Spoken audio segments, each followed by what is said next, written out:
အားလုံးပဲမင်္ဂလာပါရှင် TAT Channel မှာပြန်လည်ကြိုဆိုလိုက်ပါတယ်ယခုတစ်ခါမျှဝေပေးမှာကတော့ပရဝီဓာတ်ခေါ်မြေဓာတ်နှင့်ကျန်းမာရေးပါမြေကြီးနှင်းပေးခြင်းဖြင့်ဘယ်လိုကျန်းမာရေးအကျိုးကျေးဇူးတွေရနိုင်မလဲဆိုတာမျှဝေပေးသွားမှာဖြစ်ပါတယ်ယနေ့ခေတ်မှာလူတွေကအမြဲတမ်းဖက်နှက်တွေစီးထားကြရတယ်အထက်မြင့်တိုက်တွေမှာနေထိုင်နေကြရပါတယ်မြေကြီးကိုဖက်နှက်မပါဘဲနင်းနေဆိုတာမရှိသလောက်ပါပဲဒါကြောင့်လူတွေဟာကဘာမြေကြီးနဲ့အဆက်အသွယ်ပြတ်နေကြပါတယ်ပထဝီဓာတ်လို့ခေါ်တဲ့မြေဓာတ်မရတော့တဲ့အတွက်တချို့ကျန်းမာရေးတွေဟာချို့တက်လာကြပါတယ်။မြေကြီးနင်းနေဆိုတာဟာသဘာဝနည်းလမ်းတစ်ခုဖြစ်ပြီးတော့ကျန်းမာရေးအကျိုးကျေးဇူးများစွာရှိပါတယ်။ဒီဗီဒီယိုမှာကတော့မြေကြီးနင်းခြင်းကနေရနိုင်တဲ့ကျန်းမာရေးအကျိုးကျေးဇူးတွေနဲ့ဘယ်လိုနည်းလမ်းတွေနဲ့မြေကြီးနင်းရမလဲဆိုတာမျှဝေပေးသွားမှာဖြစ်ပါတယ်။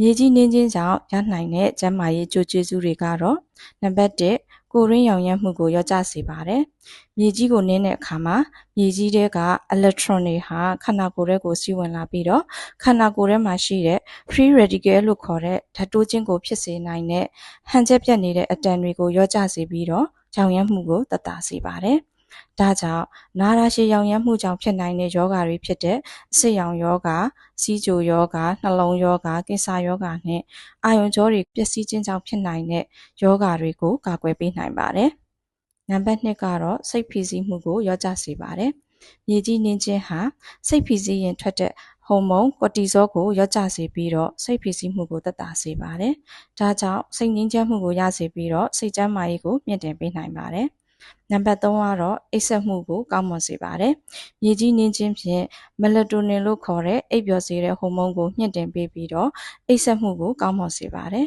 ။ဒါကြောင့်အိပ်မပျော်တဲ့ပြဿနာကိုလည်းသက်သာစေနိုင်ပါတယ်။နံပါတ်4ကတော့သွေးလည်ပတ်စီးခြင်းမှုကိုကောင်းမွန်စေပါတယ်။မြေကြီးနင်းခြင်းဟာခန္ဓာကိုယ်ရဲ့သွေးလည်ပတ်မှုကိုကောင်းမွန်စေပြီးတော့သွေးပေါင်ခြင်းကိုထိန်းညှိပေးနိုင်ပါတယ်။ဒါကြောင့်နှလုံးကျန်းမာရေးကိုကောင်းမွန်စေပါတယ်။နံပါတ်5ကတော့ကြွက်သားတွေနာကျင်မှုကိုသက်သာစေပါတယ်။မြေကြီးနင်းခြင်းဟာကြွက်သားတွေနာကျင်မှုကိုလျော့ကျစေပြီးတော့ခန္ဓာကိုယ်ကိုလည်းလန်းဆန်းစေပါတယ်။ဒါကြောင့်လေ့ကျင့်ခန်းလုပ်ပြီးတဲ့နောက်ကြွက်သားနာကျင်မှုကိုလည်းသက်သာစေနိုင်ပါတယ်။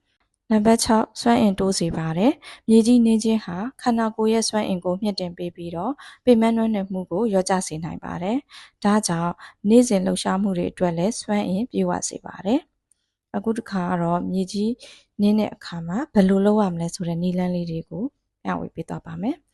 နံပါတ်1ကတော့တဘာဝမြေကြီးကိုနင်းရပါမယ်။မြခင်းပြင်တဲတောင်ပြင်မြေကြီးပေါ်မှာဖက်နှက်မပါဘဲနင်းပေးရပါမယ်။နံပါတ်2ကတော့ချိန်ပေးရပါမယ်။တစ်နေ့ကို15မိနစ်ကနေမိနစ်30နင်းပေးရပါမယ်။နံပါတ်3ကတော့တက်တောင့်တက်တာရှိဖို့လိုအပ်ပါတယ်။တက်တောင့်တက်တာဖြစ်တဲ့နေရာမှာထိုင်ပြီးတော့နင်းနိုင်ပါတယ်။မတ်တက်ရဲရင်ဒါမှမဟုတ်လမ်းလျှောက်ရင်နင်းလို့လည်းရပါတယ်။မြေကြီးနင်းတဲ့အခါမှာသတိထားရမယ့်အချက်တွေကတော့နံပါတ်1မြေကြီးနင်းတဲ့အခါတန်ရှင်းတဲ့နေရာကိုရွေးချယ်နင်းပေးရပါမယ်။